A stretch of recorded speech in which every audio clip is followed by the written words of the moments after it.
Hi, everybody. Happy Monday.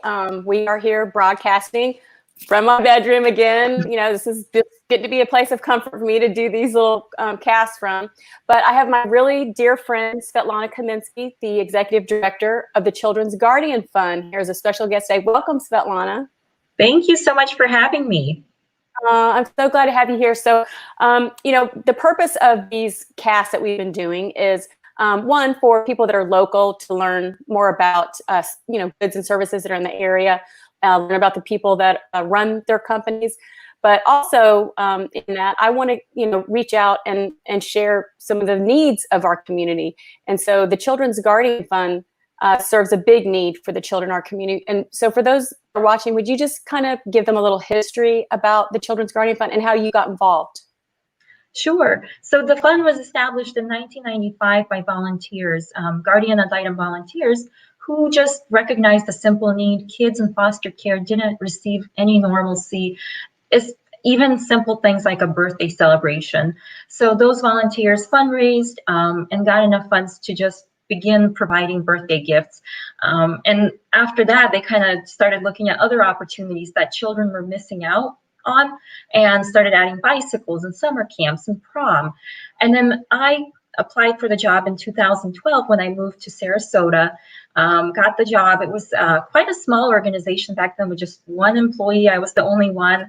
And we've grown to 2 people now. We have a program director that manages all of our programs to continue supporting the normalcy enrichment. We've also added academic support because children who are in the foster care system struggle academically.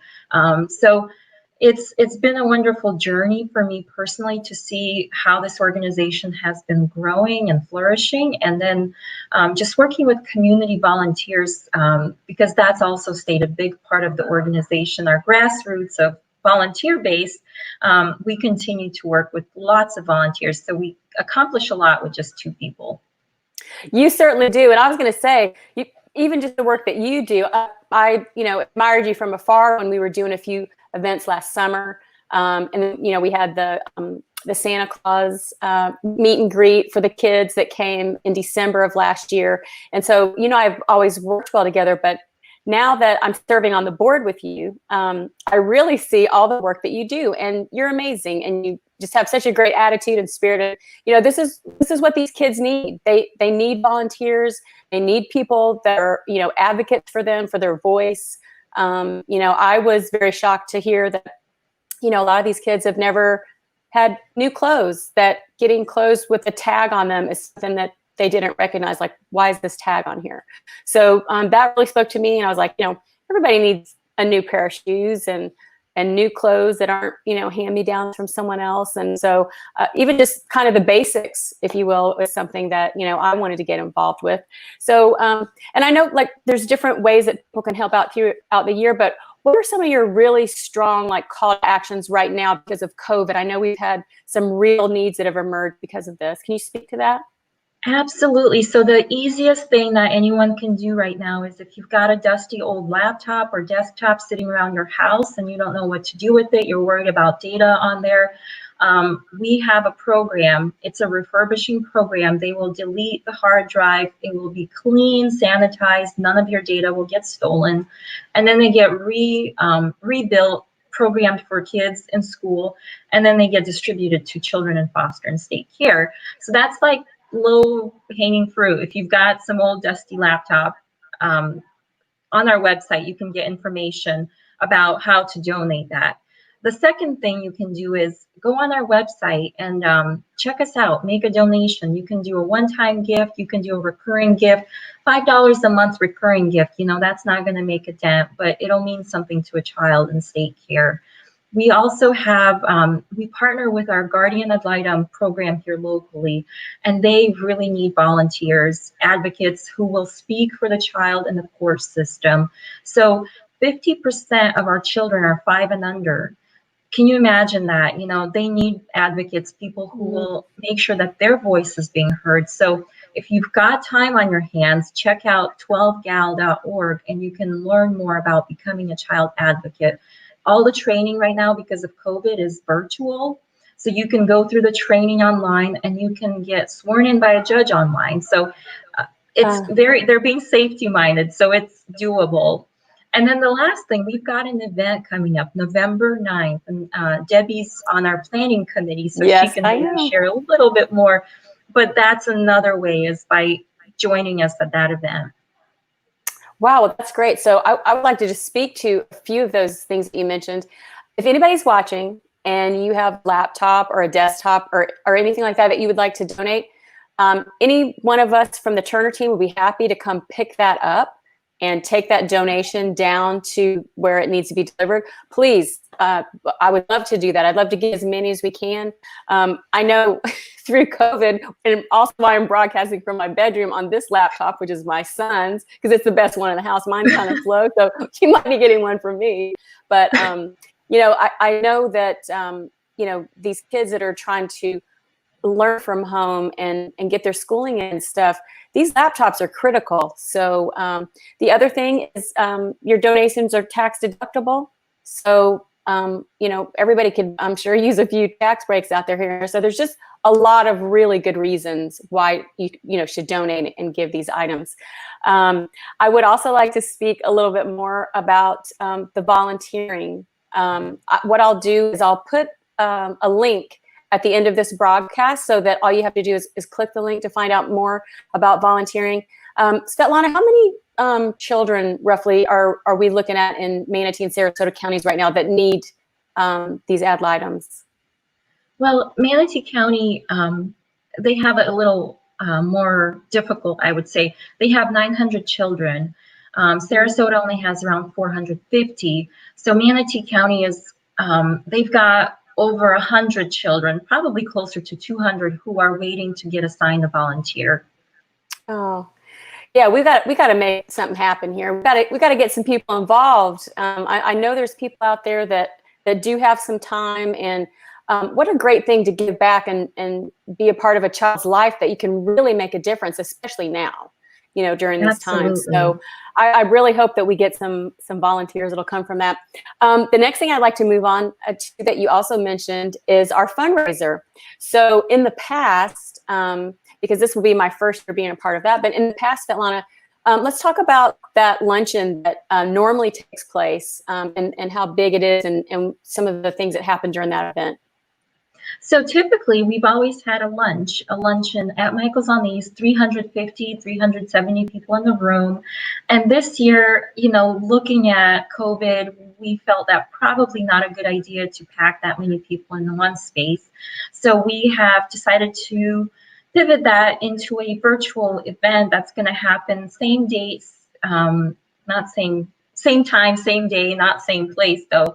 So it's going to be a virtual event that people can tune into, and we're going to have a lot of great content, some stories from our young people who are in the foster care system. We're going to have some dynamic speakers from the Guardian program, from our board, just sharing information and helping our community understand the situation and what's happening with kids and child abuse, and just the need that's out there, and ways that, you know, anyone can get involved and anyone can feel like they're a part of the community just by doing simple things, by speaking up for a child.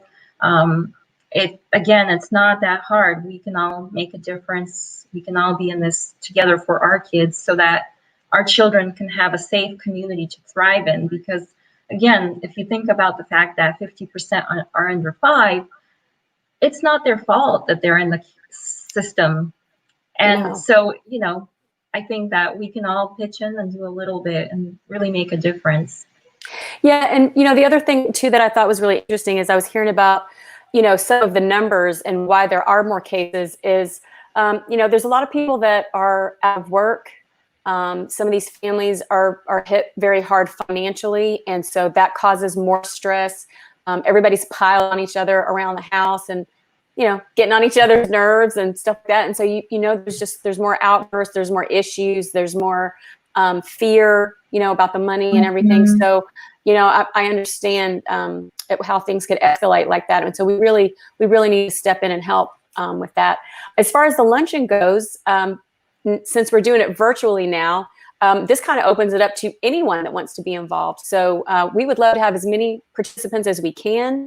I'd love for some of you to buy a ticket, a virtual ticket, so that you can watch. And I know we mentioned some of the younger kids, and so that's kind of the time that a lot of them start and get into the program. But what's really amazing is to hear some of the older kids, and you'll get a chance to see them speak at the luncheon, how they've come up through this program and how they've flourished and what their bright futures look like because of this organization. And I just think that's the best story in itself, is that you've got some success stories where you've really made a difference with these kids. Absolutely. And even I'll just share one story that always tugs at my heart, because we think about birthday gifts and you think, well, that's kind of frivolous, maybe. Let's focus on tutoring. But I had a guardian ad litem write me a thank you note about a child that we provided the $35 Walmart gift card for her birthday. She was over the moon. She could not believe that she was worthy to receive this gift. And then over time, she disclosed to her guardian that, well, actually, she one day found a dollar bill on the street and she tucked it away under her pillow and she was so excited. And then her mother's boyfriend came in and took it away from her to go and buy drugs. So in her mind, she was not worthy of a dollar bill. And this $35 birthday gift just, it elevated her and it meant so much to her. And you think about those early life experiences and what that means. And so to be able to do that for a child, $35, it's like what? A morning coffee for a couple days? I mean, Yes. Yeah. Honestly, and to change a whole child's perspective about their worth and just the life, that there is hope.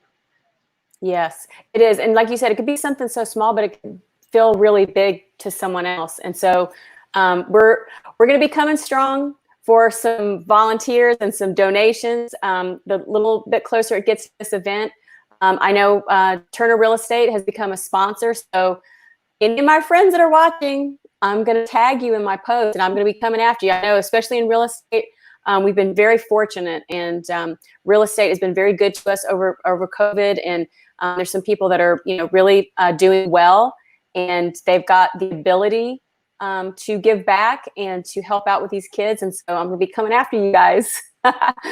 And then finally, I want to say too that I believe it's in 2 weeks.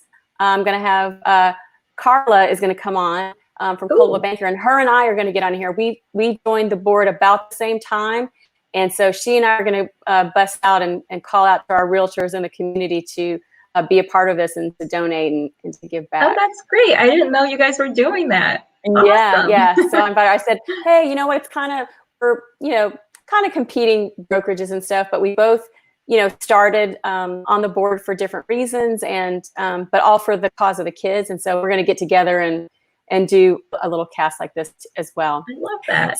And so, Svetlana, what is the best way for everyone to get a hold of you if they have any questions about what we've talked about?